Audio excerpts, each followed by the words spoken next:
Hello friends, welcome to किरिश drama world. आज हम कोरियन ड्रामा होप डॉग के सीज़न 2 के एपिसोड 3 के बारे में बात करने वाले हैं। तो वीडियो शुरू करने से पहले आप सब लोग चैनल को सब्सक्राइब कर देना।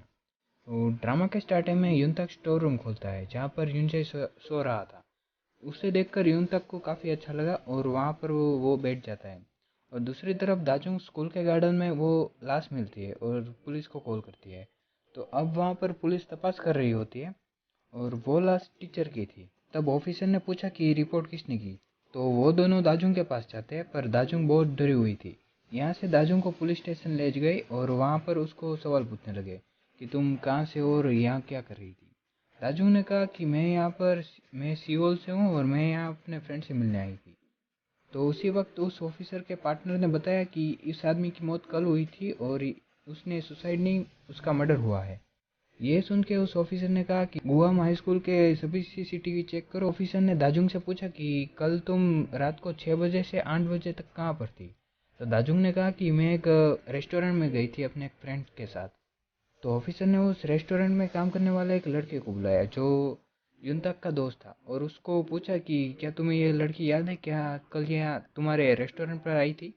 तो उस लड़के ने कहा कि हाँ, मुझे याद है, ये मेरे दोस्त के साथ आई थी और ये कल रात के आखिरी कस्टमर थे, तो इसलिए मुझे अच्छे से याद है कि यही दोनों थे।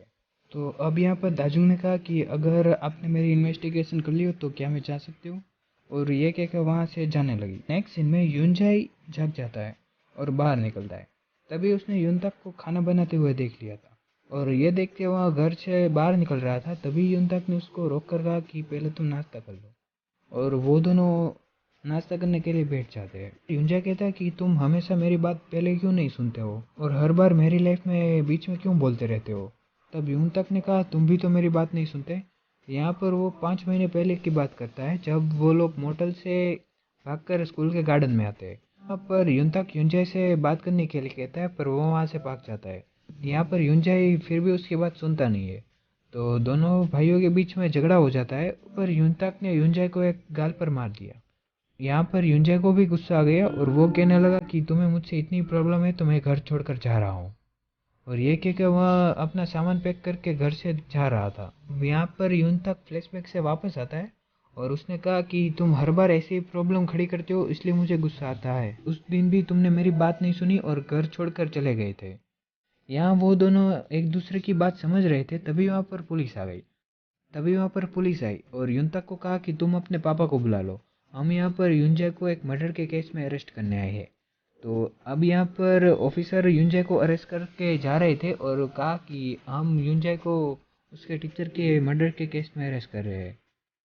तो युनतक ने उन लोगों को समझाया पर उन लोगों ने उसकी बात नहीं मानी और युंजाई को कार में बिठाकर पुलिस स्टेशन ले गई। अब यहाँ पर युंजाई से ऑफिसर इन्वेस्टिगेशन रूम में पूछते हैं कि कल रात 6 से 8 बजे तक तुम कहाँ पर थे। तो युनजाई ने उसका गलत जवाब दिया।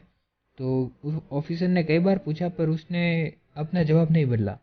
तो यहाँ पर ऑफिसर ने उसको सीसीटीवी वीडियो दिखाया जहाँ पर वो स्कूल गार्डन के पास था।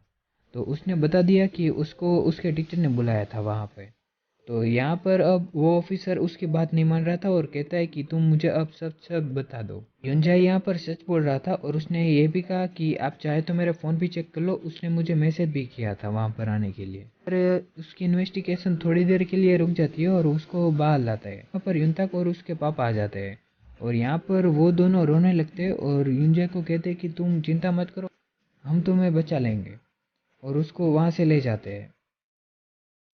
तभी तभी उसके पापा वहाँ पर बेहोश हो जाते हैं और उसको अपने स्टेशन में युनतक के पापा काम कर रहे थे वहाँ पर उसको ले जाया जाता है। एक ऑफिस ने उसके पापा को बताया कि उस टीचर को हाई ड्रग्स डोज की वजह से मार दिया गया है। यहाँ पर युनतक भी था और उसने भी ये बात सुन ली, भी काफ़ी टेंशन में आ गया। और अब नेक्स्ट डे दाजुंग युनतक को कॉल करती है कि क्या तुम घर पर हो। और उसने कहा कि मैं तुम्हारे घर के बाहर खड़ी हूँ। अब यहाँ पर युनतक और दाजुंग वो दोनों उसके टीचर की बात कर रहे थे, पर युनतक ने कहा कि मुझे युंजाई को बचाना ही होगा।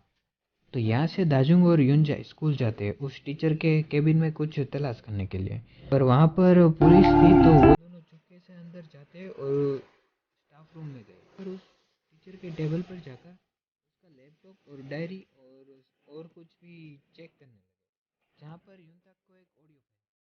तो उसने वो प्ले की और तभी वहाँ पर पीटर का नाम ले रहे थे बार बार। दाजुंग ने कहा कि ये वही पीटर है जो सियोक्योंग के साथ काम पर दाजुंग को उसकी डायरी में कुछ नोट्स भी मिले थे जिसके उसने फोटो खींच लिए। और अब यहाँ पर युनताक ने वो ऑडियो 2-3 बार सुनी तो उसको क्या आवाज़ किसकी है वो पता चल गया। और उसने कहा कि ये आवाज़ हमारे बॉस की है जहाँ पर मैं रेस्टोरेंट में काम करता हूँ। अब यहाँ पर नेक्स्ट सीन में सियोक्योंग पुलिस स्टेशन में होती है और पुलिस उसकी इन्वेस्टिगेशन कर रही थी। वहाँ पर पुलिस ऑफिसर ने कहा कि आप 6 से 8 बजे तक कहाँ पर थी। तो उसने कहा कि मैं एक रेस्टोरेंट में थी। तो ऑफिसर ने उस रेस्टोरेंट के मालिक को बुलाया और वो मालिक युनताक की बॉस वहाँ पर आती है और सियोक्योंग को बचाती है। युनताक की बॉस थी, उसने सियोक्योंग को कहा कि तुम हमारी जगह पर आ जाओ। पर ये ड्रामा, तो आपको ये ड्रामा कैसा लगा हमें कमेंट में ज़रूर बताएं और वीडियो अच्छा लगा तो लाइक और